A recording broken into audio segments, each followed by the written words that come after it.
The Commission on Elections says vote buying is an election offense. This after Vice President Leni Robredo's statement on vote selling ignited a heated debate on social media.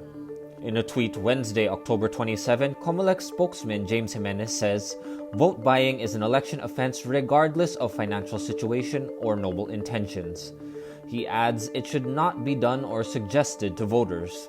In a virtual dialogue with Filipino domestic workers Tuesday, October 26, Robredo was asked what house helpers should do if someone attempts to buy their vote. Magiging honest ako sa inyo ha. Kasi nung nag-run ako for congressman, grabe yung bilihan ng boto sa akin. Alam mo, mali siya. Mali yung pagbibili ng boto. Pero yung sinasabi ko sa tao, tanggapin nyo.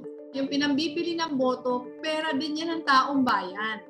Yung sa akin, tanggapin ng pera, pero iboto sa konsensya.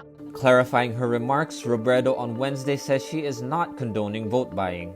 Hinihingi natin sa ating mga otoridad na sana yung enforcement nito maging maayos. Kasi kung hindi maayos yung enforcement, talagang yung mga nagko-commit ng crime na yon hindi naman napaparusahan. In May 2013, Robredo even filed a vote-buying complaint against Nelly Villafuerte and her husband, the late former Camarines Sur Congressman Luis Villafuerte. In the 2016 elections, then Vice Presidential aspirant Ferdinand Bongbong Marcos Jr.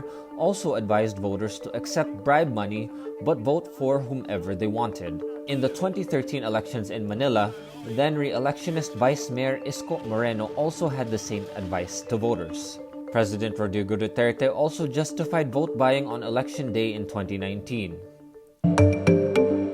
Oxford University says the special diploma it gave to presidential aspirant Ferdinand Bongbong Marcos Jr. in 1978 was not a full graduate diploma. In an email to Filipino artist Roston Banal, a staff from the Oxford University Registrar says there is no recorded link between the Bachelor of Arts and the special diploma, and the special diploma was not a full graduate diploma. Banal inquired with Oxford about Bongbong's education there. The son of the late dictator, supporters and critics argue about his education in the United Kingdom in the 70s. But the Oxford University's registrar says, according to its records, Bongbong did not complete his degree but was awarded a special diploma in social studies in 1978. Bongbong misrepresented his Oxford education in 2015 when he was still a senator. His online resume on the Senate website said he had a Bachelor of Arts degree in political science, philosophy, and economics from Oxford. Need more context, clarity, and perspective? Get the full picture with Rappler Plus.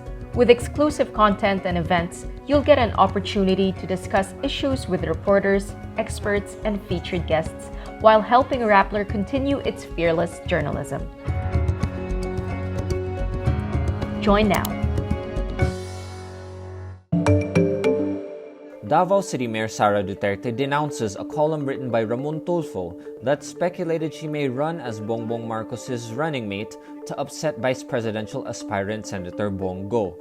She calls it, quote, wild conjectures, lies, intrigues, and chismis or rumors.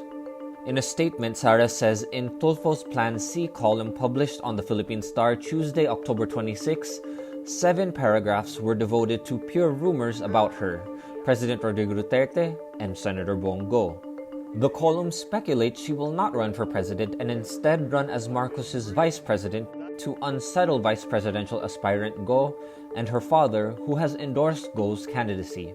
Sara says in her career in politics, she has encountered so many men like Tulfo who think women don't think and base their actions and words solely on how they feel. She adds, these men are rude and judgmental. Tulfo, citing unnamed sources, claims Sara is upset at Go and that there is bad blood between her and her father. Tulfo also claims Sara is still upset over the separation of her parents over 2 decades ago. Sara dismisses all these as rumors. Following her trip to Cebu and meeting with Bongbong, Sara reiterates she is not seeking the presidency. She says she talked to Bongbong about how her regional party, Hukbong ng Pagbabago, can help his 2022 campaign. A social weather stations or SWS survey shows 57% or around 6 in 10 Filipino adults believe their quality of life got worse compared to the same period last year. The survey released on Tuesday, October 26, was conducted from September 12 to 16 using face-to-face interviews to 1,200 adult Filipinos nationwide. The survey also finds only 13% or just 1 in 10 Filipino adults think their quality of life improved, while 29% or around 3 in 10 Filipino adults say their quality of life stayed the same. On September 11, a day before the survey was conducted, the Philippines recorded 26,303 new COVID-19 cases, its highest number of daily cases since the pandemic began. The country is now only starting to see a decline in COVID-19 cases. The fatal shooting accident on the set of an Alec Baldwin movie prompts calls for a ban on the use of real guns in TV shows and movies.